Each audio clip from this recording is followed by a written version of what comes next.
कोई चिंता की बात नहीं, जो डूबना है प्रदेश को तो डूबेगा। मतलब 10 वर्ष में चाहे मेरा सरकार रही हो चाहे आपकी रही हो, किसी मैं स्वयं शिक्षा मंत्री हूँ, अपराधी होऊंगा, कोई चिंता की बात नहीं। लेकिन आप कम से कम इन 10 सालों से इन जितनी कोचिंग संस्थाएं चल रही है, इनकी जितनी परीक्षाएं हुई है, उनके परीक्षा के रिजल्ट के साथ आप एक टीम लगा करके इनका पोस्टमार्टम करो, तब आपको समझ में आ जाएगा कि ये बीमारी कहाँ से चली है। ये बीमारी इन व्यवसायियों के थ्रू चली है। मैं और आप पेपर आउट करेंगे, पेपर लाऊंगा, 5 लाख दे दूंगा, 8 लाख दे दूंगा, मैं क्या 2 करोड़ 5 करोड़ 8 करोड़ दे सकता हूँ क्या भैया? ये सारे के सारे जो पैसे देने वाले बड़े बड़े दिग्गज लोग हैं, जो कोई 10 करोड़ में पेपर ले जाता है, कोई 3 करोड़ में ले जाता है, कोई 2 करोड़ में ले जाता है, फिर अपने कोचिंग संस्थान में रिजल्ट लाता है, उसके बाद बड़े बड़े पोस्टर बाहर लगाता है, मेरा 100% सिलेक्शन। ये है बीमारी की जड़।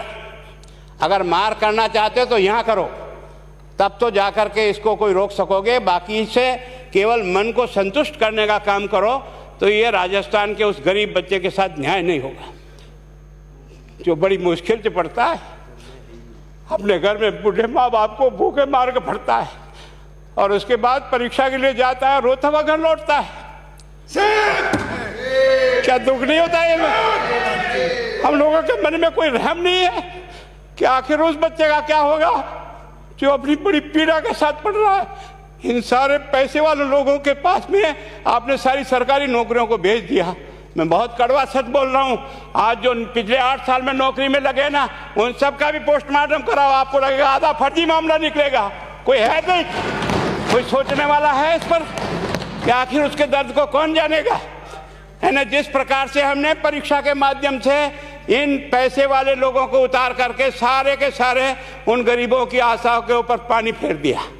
रात और दिन पढ़ता है, भूखा प्यासा पढ़ता है, घर बेच करके पढ़ता है, खेत बेच करके पढ़ता है, लेकिन जब उसका सिलेक्शन नहीं होता तो जहर खा के मरता है।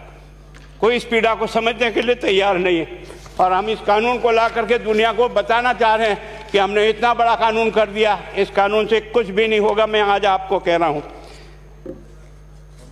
ये जो आपने नए प्रावधान जोड़े हैं, मैं सोचता हूँ कि मुझे कुछ बोलने की इच्छा नहीं, मुझे बहुत दुख है इस बात का। क्या होगा ये?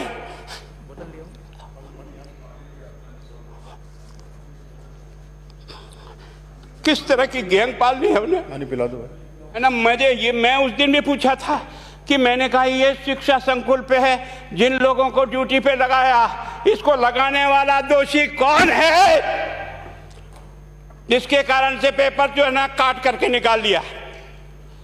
ये तो ठीक है, भाग्य हमारा अच्छा था कि सवाई माधोपुर की घटना फूट गई और एसओजी को उसमें हाथ में लग करके कुछ केस लग गया। अगर वो केस नहीं लगता तो आज आपकी सारी नौकरी पर इन सब बड़े बड़े दलालों के स्कूल में पढ़ने वाले बच्चे होते और मेरा गरीब का बच्चा अपना घर लौट के जाता।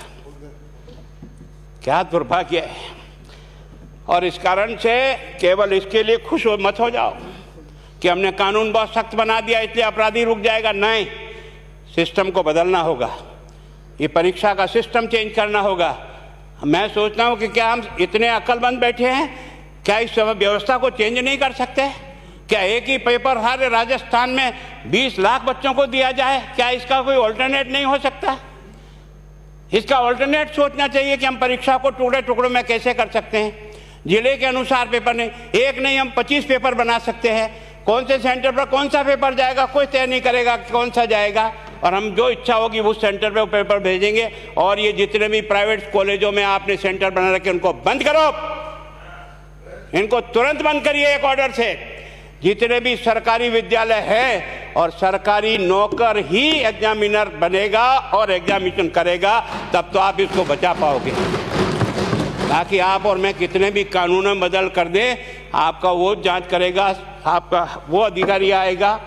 आपने कहा भाई सेशन जज के नीचे नियुक्ति नहीं होगी, इसके अलग से कोर्ट होगा, बहुत अच्छी बात है। प्रोविजन जो आपने डाले हैं वो स्वागत योग्य, स्वागत करता हूँ, पर इन प्रोविजन को लागू तो आप और मैं ही करूँगा, कौन करेगा? जब हम ही ठीक नहीं है तो इन प्रोविजन क्या रोएंगे अंदर बैठे बैठे? जब तक हमारा दिल और दिमाग ठीक नहीं होगा ना, इस बीमारी का इलाज नहीं होगा।